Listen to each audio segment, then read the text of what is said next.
अस्सलाम वालेकुम फ्रेंड्स, कैसे हैं आप सब लोग। उम्मीद करती हूँ सब खैरियत से होंगे। तो आज मैं शेयर कर रही हूँ आपके साथ शोरवे वाली लौकी गोश्त की रेसिपी। बच्चे जो है ना लौकी खाने में बहुत नखरे दिखाते हैं, लेकिन अगर आप ये रेसिपी उनको चावल के साथ सर्व करेंगे ना तो उंगलियाँ चाटते हुए खाएंगे। मेरी अम्मी इस तरीके से बनाती हैं, बनाने में बहुत आसान है और खाने में बहुत ही मज़ेदार। तो वीडियो को एंड तक ज़रूर देखिएगा, इसको ट्राई कीजिएगा, मुझे उम्मीद है आप लोग को बहुत पसंद आएगी।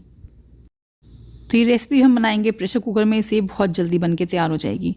तो यहाँ पे मैंने देखी 1/3 कप के करीब तेल डाल दिया था प्रेशर कुकर में, और इसके अंदर मैंने डाल दी है एक प्याज मीडियम साइज़ की बारीक स्लाइस करके। प्याज को जो है ना आपने पहले 4 से 5 मिनट के लिए हल्का सा फ्राई कर लेना। जब इस पर हल्का सा कलर चेंज होना शुरू हो जाएगा फिर इसमें हम थोड़े से होल स्पाइसेस डालेंगे खुशबू के लिए। तो साबुत मसालों में मैंने यहाँ तेज़पात, दालचीनी, काली इलायची और हरी इलायची ले ली है। बहुत ज़्यादा इसमें खड़े मसाले नहीं जाते हैं। काली इलायची से ना गोश्त की स्मेल बिल्कुल ख़त्म हो जाती है। अब जब देखिए प्याज पे अच्छा सा सुनहरा रंग आ गया है, फिर इसके अंदर हम डाल देंगे लहसुन अदरक का पेस्ट। तकरीबन 1 टेबलस्पून के करीब मैंने ये डाला था और इसको बस 30 to 40 सेकेंड्स के लिए फ्राई किया। बहुत ज़्यादा इसका हमने अभी कलर चेंज नहीं करना है, क्योंकि इसके साथ हम गोश्त भी डाल रहे हैं। ये मैंने आधा किलो मटन ले लिया था। आप चाहें तो ये रेसिपी बीफ में बना लें या चिकन में बना लें। चिकन में बना रहे हैं तो कुकर में बनाने की ज़रूरत नहीं है, पतीली में बन जाएगी। गोश्त के साथ आपने लहसुन अदरक को कम से कम 4 से 5 मिनट के लिए फ्राई कर लेना है। गोश्त इतना फ्राई कर लें कि गोश्त का कलर भी चेंज हो जाए और गोश्त से जो पानी निकलेगा ना वो सारा खुशक हो जाना चाहिए। उस पानी के अंदर एक स्मेल होती है जिसे हीक कहते हैं ना, एक अजीब सी गोश्त की स्मेल होती है कच्चे गोश्त की। वो अगर मसाले में रह जाती है सालन में तो फिर उसका टेस्ट ख़राब हो जाता है। जब ये पानी देखें इस तरीके से मैंने सारा खुशक कर लिया है, फिर इसके अंदर मैंने डाल दिया है टमाटर। एक बड़े साइज़ के टमाटर को मैंने बारीक पीस लिया था। फिर डालेंगे इसमें थोड़े से सूखे मसाले। मसालों में मैंने धनिया, हल्दी, लाल मिर्च, ज़ीरा और नमक लिया है। बेसिक से घर के मसाले हैं जो सबके घरों में मौजूद होते हैं। ये मसाले डाल के आपने टमाटर के साथ गोश्त में अच्छे से मिक्स करना है और अब आपने इस गोश्त को ना बहुत अच्छे से भूनना है। तकरीबन 10 से 15 मिनट दीजिएगा इस स्टेप को। जब लगता है कि टमाटर का पानी खुशक हो गया है लेकिन मसाले में से जब तक अच्छी सी खुशबू ना आ जाए इसे भूनते रहिएगा। तो इसके लिए बीच बीच में थोड़ा थोड़ा सा पानी डाल दें और मसाले को ना अच्छे से भून लें।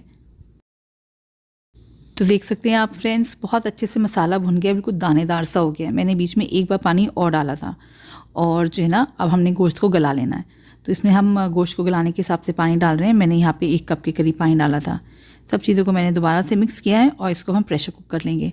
तो हाई फ्लेम पे मैंने 1 विसल आने दी थी और हल्की आंच पे मैंने इसको 10 मिनट के लिए गोश्त को गला लिया था। अगर आप बीफ में बना रहे हैं तो आपने हल्की आंच पे 20 मिनट के लिए गोश्त को गलाना है। तो जब तक गोश्त गल रहा है मैं आपको गोश्त में डलने वाली लौकी दिखा देती हूँ। यहाँ पे देखिए मैंने ये तकरीबन 400 ग्राम से करीब लौकी ले ली थी और अब आपने इसको छील कर और इसको काट लेना है। जितने बड़े पीसेज आप रखना चाहते हैं उस हिसाब से आप काट लीजिएगा। अगर लौकी के बीच में जो बीज होते हैं ना वो ज़्यादा पके हुए हैं तो वो आपने निकाल देना है। मेरे पास ये बिल्कुल कच्ची कच्ची सी लौकी थी, इसमें ज़्यादा बीज नहीं थे तो मैंने नहीं निकाले हैं। और इस बीच देखें गोश्त भी बहुत अच्छे से गल गया है, इसका प्रेशर भी रिलीज़ हो गया था।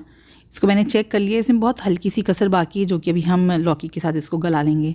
तो इस पॉइंट पे जो लौकी काट के रखी थी वो आपने सारी डाल देनी है और लौकी डाल के जो है ना इसको मिक्स कर लें। और अब आपने पानी डालना है शोरवे के हिसाब से। जितना पतला आप शोरवा रखना चाहते हैं, जितना गाढ़ा रखना चाहते हैं उस हिसाब से पानी डालिएगा। बहुत से लोग बिल्कुल गाढ़ी लौकी पसंद करते हैं, उसमें शोरवा पसंद नहीं करते हैं। तो इस टाइम पर इतना जितना पानी इसमें आपको दिख रहा है ना तो अलग से पानी डालने की ज़रूरत नहीं है। इसी में लौकी गल जाएगी और आपका भुना भुना सा सालन बन जाएगा। लेकिन क्योंकि मैं शोरवे वाली बना रही हूँ तो मैंने इसमें तकरीबन 1 से 1.5 कप के करीब पानी और डाल दिया था। इस पॉइंट पे आप नमक भी चख लीजिएगा, कम लगता है तो एडजस्ट कर लीजिएगा।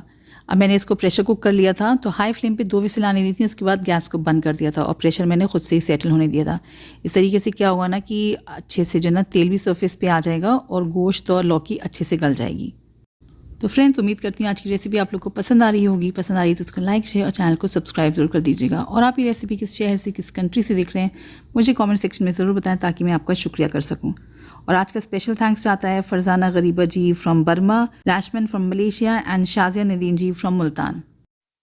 अच्छा, गोश्त मैंने चेक कर लिया था, ये परफेक्टली डन हो चुका है। तो अब खुशबू के लिए मैंने इसमें हरा धनिया और थोड़ा सा गरम मसाला पाउडर डाल दिया है। सब चीज़ों को हल्के हाथ से मिक्स करके मैंने इसको ढक दिया है ताकि तेल अच्छे से सरफेस पे आ जाए। और फिर इसको हम गर्मा गर्म सर्व करेंगे। ये शोरबा ठंडा होने के बाद थोड़ा सा गाढ़ा और हो जाता है। और इसको मैंने गार्निश कर दिया था तो वापस से हरे धनिया के साथ ही मज़ेदार सा लौकी गोश्त बन के तैयार हो गया है। इसको गर्मा गर्म वाइट राइस के साथ मैंने सर्व किया था और बहुत ही मज़ेदार ही बन के तैयार हुआ था।